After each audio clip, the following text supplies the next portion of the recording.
don't know the answer. I hope as the committee that really drives forward and sets the foundations for the success of open banking for the future. Now, what milestone am I keen to this year?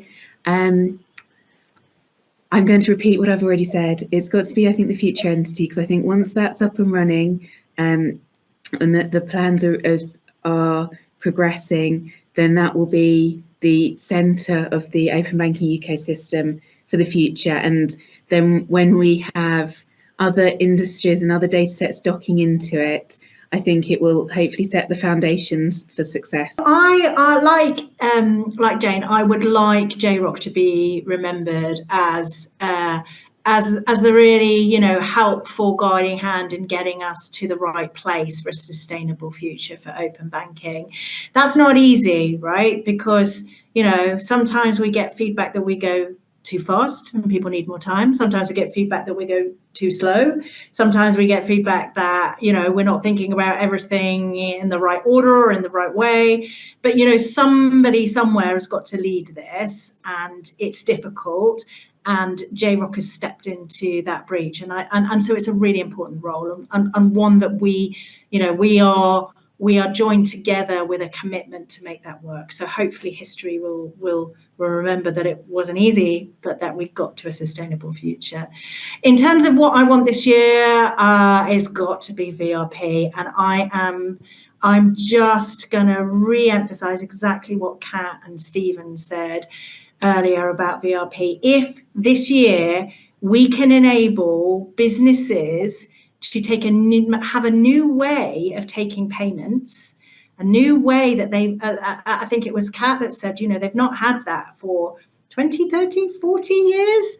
A new way of taking payments that works for merchants or those businesses that we've talked about earlier, and that gives customers better control of their ability to pay. There are so many of sectors of society where that is such an important thing that is missing from their payments choice today. I think we will have done a brilliant thing if we get that. What we might forget perhaps in 2016 is CMA started this process as a regulator. Very, very commendable that without the regulator, and now a whole team of regulators and the Treasury and JROC, very commendable to them. If they wouldn't have stepped up, there wouldn't be open banking.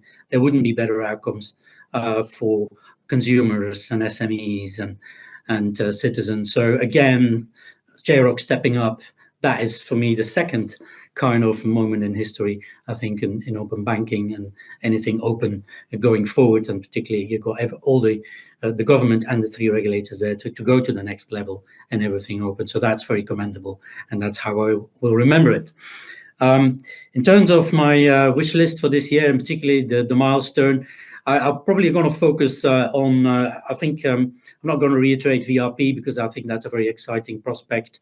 Particularly, I think, we're 6 years young, but Visa is 66 years old.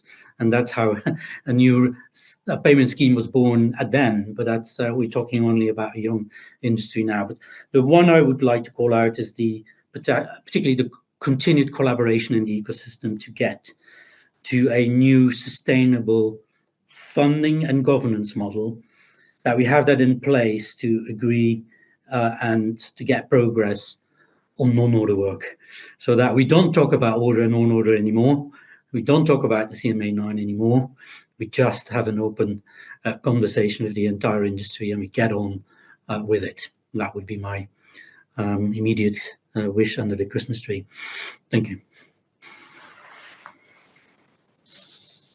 I think for me, so trying to think. So I'll start with the JROC question first. So I think the history books will look at JROC as everyone has said, a very big industry collaboration with everyone who's participating in the open banking space, be it a mandated provider to a fintech trying to kind of expand and grow. It was a very big step on that. And it wasn't just, okay, respond to a consultation with your views. It was actually having open dialogues, open discussions. As everyone has said, sometimes difficult discussions and debates, but having those in a forum where actually people were taking notes and listening and coming together to present a views. I think that will definitely be a really valuable learning tool for us in the future. I think it also will be an interesting way to understand. So in the UK and Europe, we took a very regulatory approach. It was very prescriptive. And we're now kind of looking at understanding that other countries around the world have not taken that approach. They've really taken that more market-led approach. So to me, this is the UK kind of going a little bit towards a market-led approach by really listening to the market and what the market actually wants, and then taking that feedback and using it to build the next phase. And then I think for 2024, the biggest thing that we're looking forward to is the DPDI bill. For us, that will really bring out the clarity and help us as we start to plan for open finance, be it if we're going to be focusing on things like the pension dashboard, if that's going to be mentioned in there, and pensions is going to be a sector that's going to be kind of the next focus, or if it's going to be something else like mortgages or something like that. So that's the really big thing that we want, is just that clarity and helping us to kind of build our strategy for the next few years for open finance. I'm going to be controversial and say I don't think the history books should actually remember JROC, other than the American singer-songwriter, who, of course, I hope does have a legacy.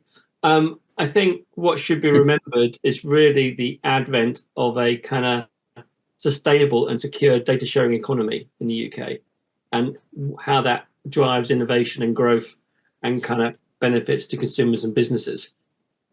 To the people in the wider world, JROC is just what's that?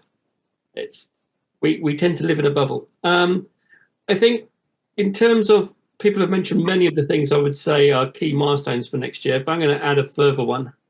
I would like to see at least the beginning of a conversation on what a compelling kind of customer experience around data sharing looks like, and a kind of sustainable economic model for it.